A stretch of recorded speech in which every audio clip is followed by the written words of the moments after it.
Like comedian friends that I've had that everybody else is like, I hate that guy. I'm like, I get it. I'm staying friends with him.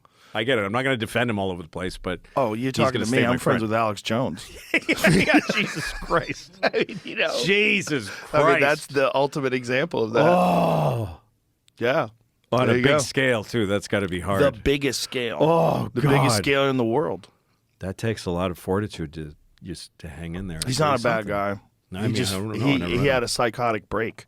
Yeah. But Alex Jones got dumped on his head when he was in high school. He's speaking about getting bullied in high school. Yeah. This guy picked him up and pile drived him, slammed him on the concrete on his head. Was it John Ronson that did a documentary about him, or he did a thing on NPR? John Ronson did a thing with him where they both went to Bohemian Grove, where he grew up. Bohemian Grove is this place in California where all the elites go and they put fucking druid costumes on, and they worship Moloch, the owl god. Oh, Jesus Christ! And Nixon went there, and Reagan went there. Yeah. Oh, I thought you were talking about Bohemian Grove. You don't know what it is?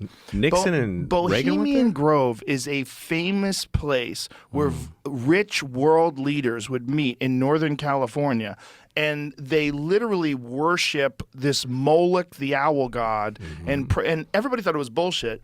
But John Ronson and Alex Jones snuck in, and this is in like the 90s? I want to say this is the 90s. I've been friends with Alex since 1998. Wow. That's how I know him. I knew him back when he was protesting George Bush, and he was saying that George Bush is a warmonger and a war Which hawk. one? And For a second one? W, when W was running for president. Yeah. Back when W was the governor of Texas. Right. So he this idea that he was like this right wing guy. He was always like this anti-power guy, but he was dumped on his head in high school on the concrete. Jeez. When he was, 15, 16 years old, and he was fucked ever since then. Yeah. And he has real mental problems sometimes. And if he's drinking a lot, and then he takes in too much conspiracy shit, he starts believing things that aren't real. Ruining folks' lives. And that's what he did. Jesus Christ. Yeah, he started believing. Fucking He really, horrible. but Horrible. he wasn't lying. He just was wrong. He really believed that the government had faked it to try to confiscate people's weapons. Like he's just. Well, I mean, but it was a haze of drugs and booze and a psychotic break and like legitimate traumatic brain injury. Yeah. There's a lot going on there. Well, pretending that he wasn't the way to start this conversation, I remember when that happened, Sandy Hook. That was Sandy Hook, right? Yeah. And I remember that the media went up there right away. Yeah. I remember it made me really sick because there's such a horrible thing that happened. Yeah. And what everybody should have done is just let the chief of police talk to you and let him say, we don't know these things yet. Just wait for information to come out of this very painful place. But the media flew in. Of course. And they're on the fucking grounds of the school. And Anderson Cooper is talking to fucking kids who were there. And their parents have their hands on the kids' shoulders. And you can see in both the kid's face and the parents' face that they're not sure they should be doing this. They don't know. They don't. We take for granted this thing of being exposed to the media and being talking on cameras. Right. And there's been things, of course, in your life and my life where you say something or have an experience. And then afterwards you go, fuck, I wish I hadn't said that. Right.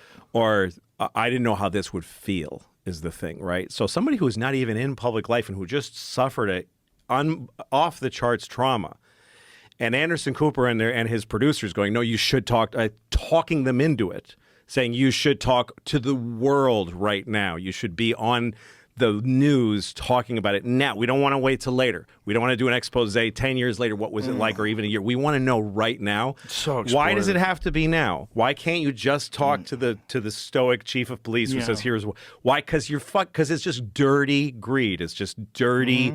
I want it. It'll be great on camera. Yep. I don't give a fuck what happens to this person when I leave Sandy Hook today. I don't give a shit. I'll be back in my CNN studios. I'm picking him because that's the face I remember. Yeah. And the fact that they were there, it's just macabre and it's ghoulish and it's gross. And it puts those people in a very vulnerable, fucked up position that they didn't anticipate. Yeah. They had no idea. And I'm talking out of school because I didn't experience what they experienced.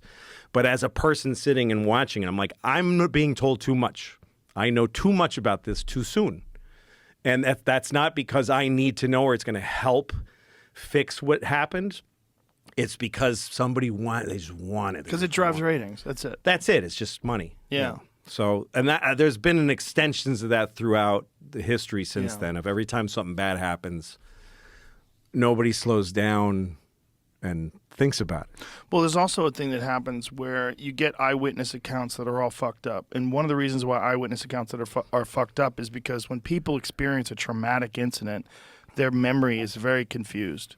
You are working with a part of your brain that's like this reptilian part of your brain that's like completely freaked out that something horrible happened.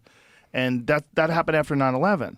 Like after 9/11, everybody wanted to believe that this was some grand conspiracy because there was all these bizarre eyewitness accounts. Oh, I heard a bomb go off. I heard this. I heard that. Like these don't people know what they remember. They don't know what they saw. Flabbergasted. They don't know what the fuck happened. Yeah. They were so overwhelmed and blown away by the moment. There should be, every time something awful happens, there should just be a blackout, like just a period where let's not talk to anybody. Yeah. Don't talk to the traumatized. Well, going there and sticking a fucking microphone in their face is It's evil. just so It's gross. evil. And it's par for the course. Yeah. It's like how it's done. Yeah. And then they're reporting from the place. And imagine what it's like being in that community and there's fucking a van with a, like, with what the are you, satellite thing what on are the top. you Yeah. doing here? Yeah. It's obscene. Yeah, it is obscene. It's obscene and it's normal. Yeah. I mean, that's what they operate under. That's their currency. I guess so, yeah. Yeah. I don't think they think about it anymore. I don't think they think about it because there's a diffusion of responsibility when you work for a large corporation. That's the job that has to get done. Yeah. We got to go there. It's not my call. If it was No. my call, I'd stay in the studio. I'm a good person. Right.